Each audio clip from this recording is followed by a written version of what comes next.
Hey guys, what's up and welcome to another video. Today I want to take you guys through, or anyone who's just gotten a Skyline, how to get it set up and ready for drifting, and not just drifting and like it being all jerky and all over the place and boaty, but nice and smooth and responsive. So I'm going to take you guys through how I've set up my car so that you guys know what to do and how to set up yours so you can get the same kind of result as what you see in my videos.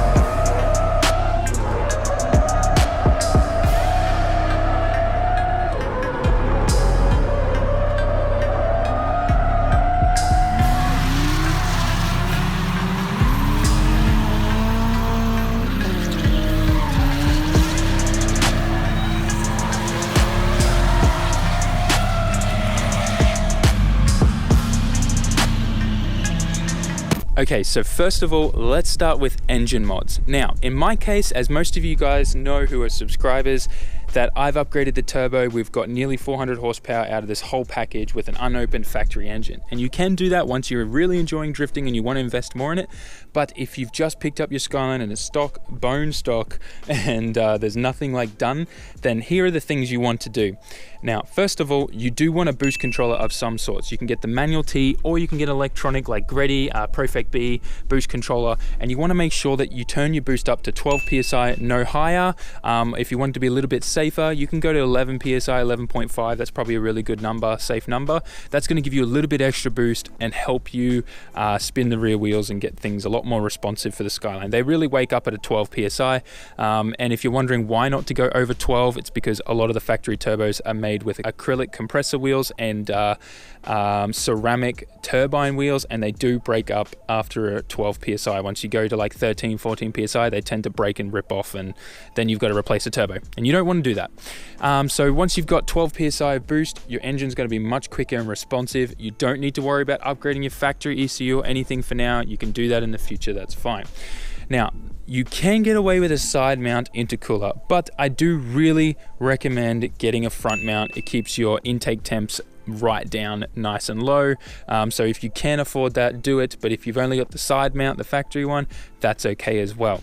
Now, one thing that I cannot stress enough if you're getting into drifting is cooling your engine. Now, you can see I'm still using the factory radiator, which is actually really good, and I don't have any cooling issues because I invested in a big ass oil cooler, which you can see in here. Right now, this keeps my engine temps nice and low, even with the factory radiator, and because I'm still using the clutch fan, a lot of air pulls through here. So generally while I'm drifting, like a full session at Nikko circuit, if I don't drift the back straight, I never have to do cool down laps, which is awesome. So if you can get an oil cooler, I highly recommend it. But if you can't get an oil cooler, you do need to upgrade your radiator. Try and get a 2 or a 3 core, just to get some, better cooling performance out. The next thing that you probably want to do is coilovers. Engine mods, that's pretty much all you need to do. Coilovers are an absolute must for drifting. They make a huge difference, and I just don't even try drifting. You can do it. It's going to be very rough. It's not going to be smooth. It's going to be terrible. So how you want to get a good set of coilovers. Right now there's a lot of companies out there that make what's called racing high performance coilovers, and they list it as like track only, racing only. Those ones are generally really good. They've got really good pistons internally. I don't know if we can get in there. It's pretty dark to look in there. But a lot of them have really high spring rates. Now in the Skyline, it's typical for those track versions and high performance versions of coilovers that the fronts are more than 12 kilos. We're talking 14 to 16 kilogram springs. You don't want that. That's too stiff. Stick to 12. If you're ordering those for the stronger piston and internals on the suspension in the strut, that's okay, you can do that, but just ask them to stick to the standard straight spring rates. So in my case, I run 12 kilos in the front and 6 kilos in the rear, which is actually softer than what DGR recommends for the street version of their coilovers for this. Okay, now that was Oka-chan's recommendation to me, and it's made a huge difference. Now, my damper settings, this has up to, I think, like 22 different levels of dampening. So the front is all the way wound down back to soft, and then I've only clicked it up 7. So I'm on number 7 of the dampening. So it's nice and firm in the front. And then the rear is actually all the way on 0, so it's set to super soft in the rear. So my rear is actually, like, it's stiff because it's coilovers, all right? Like, see, I couldn't move it with one hand, but it's actually soft when, you know, it comes to drifting and things like that. So the dampening and everything in the rear is quite softer than the front. So generally how you set your Skyline up is soft in the rear, firm in the front, okay? And that's going to throw a lot of people off, because typically in Western countries, people think you need to make the rear really stiff to be able to drift. That's wrong. It should be much softer in the rear than your front. Now, the next thing is we kind of need to talk about this ugly unit here. Now, depending on what model Skyline, like if you have the 32s, some of them didn't come with ABS, I think. I can't remember. Depends. But if you have ABS, you need to pull that fuse or take the unplug the ECU and pull that out so your ABS isn't working, because you don't want ABS while you're drifting, especially if you're left foot braking. It's going to lock up your rear wheels and cause problems, and it's going to do really weird things and throw you off in places. So definitely you don't start drifting until you take the fuse out for your ABS system or unplug it entirely. That's what I've done. The entire ABS ECU has been removed from my car and the wiring loom inside. So that unit just sits there and does nothing and passes through everything. Eventually, I am completely pulling that unit out. So if you can get an ABS delete kit with all the new lines, do that as well. It makes your engine bay look much more tidier.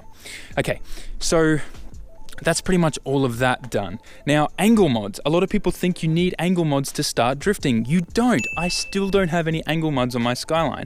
And right now, you do get more angle than this. The wheels probably come out to a little bit further, probably by another like 5 or 10 degrees there. So you do get enough angle to do all the drifting that you've been seeing in my videos out of a Skyline. So don't stress about that at first. You can invest in angle mods in the future, because angle mods on a Skyline aren't cheap. Okay, the GK Tech kit is the best bang for buck because it comes with everything you need, and you can get like something ridiculous close to like 70 degrees of angle, which is insane, which is like out to here. So that's the kit I'm planning to invest and put on this. All the rest of the kits are like $3,000 plus. So GK Tech gets my approval for now until I test it, and if something goes wrong, then I'll probably change my mind. But I doubt there's going to be any problems. I see nothing but good reviews for them. So for now, if you're just getting into drifting, you don't need angle mods. What you've got is enough by factory. Moving on to more handling stuff, you're going to want a really good wheel. Now, I personally have an NRG quick release and suede steering wheel. Let's see if I can get this off one-handed. It's a bit difficult. Sweet. So I have a really nice NRG suede steering wheel, and I have a quick release hub, and then I have obviously my Boss kit. Now you need to get your seating position and everything nice and set up so that you're not stretching to reach the wheel or the pedals, and you got to get that all sorted out, and you got to get comfortable, because the most important thing when it comes to drifting is being calm, collected, and comfortable behind the wheel. If you're not calm when something happens and you can't think straight and you're freaking out and panicking because you're not calm and comfortable behind the wheel, you will make a mistake and smash into a wall or roll your car. I've seen it happen time and time again. Moving on to the seat, I have a GTR seat in here, a 33 GTR seat. It's not the best seat, but it does kind of stop you a little bit from moving around. It's a little bit deeper in here than the factory ones, but to get started, factory seat is fine. Just make sure when you're going out on track that you really pull on the seatbelt over your like waist section here so that it's nice and tight and holds you in the seat. But if you can afford to get a cheap racing seat, like a proper bucket, do it. It's the best investment. It'll stop you from moving. Now, that's like the very next thing I'm upgrading on this. The other thing is you do need what's called here in Japan a spin turn knob, otherwise known as a drift button. And what that involves is you releasing the spring inside the handbrake, putting this button on. See, if the spring was still in there, you have to hold the button in to pull it up. And then when you let go of it, it would lock and stay on, right? But the drift button allows you to essentially pull on that and let go, and it doesn't automatically lock. Now, the best thing about these is your handbrake is still totally operational. It's just when you lift it up and to park it, you then put your thumb there, push it out, and it locks. So in Japan, they're called a spin turn knob because generally people use this so they can do a spin turn in their car. You know, the 180 quick turns on the street that people do with their handbrakes. So that's why it's called a spin turn knob. Another very important thing that I will add while we're in the cockpit is gauges are a must. You must have a water temp gauge and an oil pressure gauge are the bare minimums. You know, the biggest thing in drifting when it comes to killing your engine is losing oil pressure and breaking an oil pump and temperature. So 2 minimum gauges you must get, water temp and oil pressure, okay? Can't stress that enough. Now, when it comes to, I guess, the rest of the car, you want to get some rear adjustable arms. Now, especially in a lot of the Skylines, they have what's called HICAS, which is rear wheel steering essentially. You can't really drift a car with HICAS. It's dangerous because the rear wheels are turning and stuff. When it's bad. Trust me, it's bad. I tried in my 34 once in Australia and it ended up with me spinning and nearly hitting a cliff wall. So definitely you need a HICAS cancel bar. You can generally pick them up secondhand for 20 bucks, but you can get brand new ones for like $50 to $100, or you can get the entire Eliminator kit, which is like $200, which is a much nicer one because you get full proper adjustable arms on there. A couple other arms you want to try and get is toe and camber, but you don't need to worry about that at first. Just get a HICAS cancel bar to at least get rid of HICAS, and then just get the best wheel alignment you can, and then you're good in the rear. Just make sure you've got at least 235s, 225s on the rear when you're first starting out to get the hang of the car. And I'm just trying to think if I'm forgetting anything else. This is really important. You want semi-slicks up the front. You want something nice and grippy at the front because this is where I guess all your control comes from. You need a sticky tire because the Skylines have a ridiculous amount of understeer issues. So you need the grippiest tires you can get up the front to essentially keep the front gripped up so that you can control where the car's going. So make sure you got grippy tires. I nearly forgot the most important thing, diff. Now, depending on what model Skyline you got, they may have come with a viscous LSD. Most of those, because of their age right now, are completely slapped out, so they're just pretty much the same as an open diff. So what you need to do is either, well, A, take that diff out, reshim it so it's tight as hell and not slipping, or 2, weld it, or 3, get a mechanical two-way LSD. Now, I personally recommend a mechanical LSD, just because I've tried weldies, I've tried reshim diffs, and then I went and got a real two-way mechanical LSD, and holy crap, it is so different. It is so much better. I mean, sure, you can get away with a weldy, it kind of does the same thing, but then again, it doesn't. It's always locked and it's a pain in the butt. But with a mechanical two-way, on acceleration and deacceleration, it locks up. But then when there's none of that, it's free. So it handles and works so much better when you're drifting. Trust me, it makes a huge difference. I think everyone can agree who's gone through using weldies and stuff like that, then going to a real two-way, they probably feel the same. Now, in the sense of brands and what to get, Nismo is hands down the quietest two-way LSD I've ever used. Second would be Tomei, and then CAS, and what other brands from there I don't really know.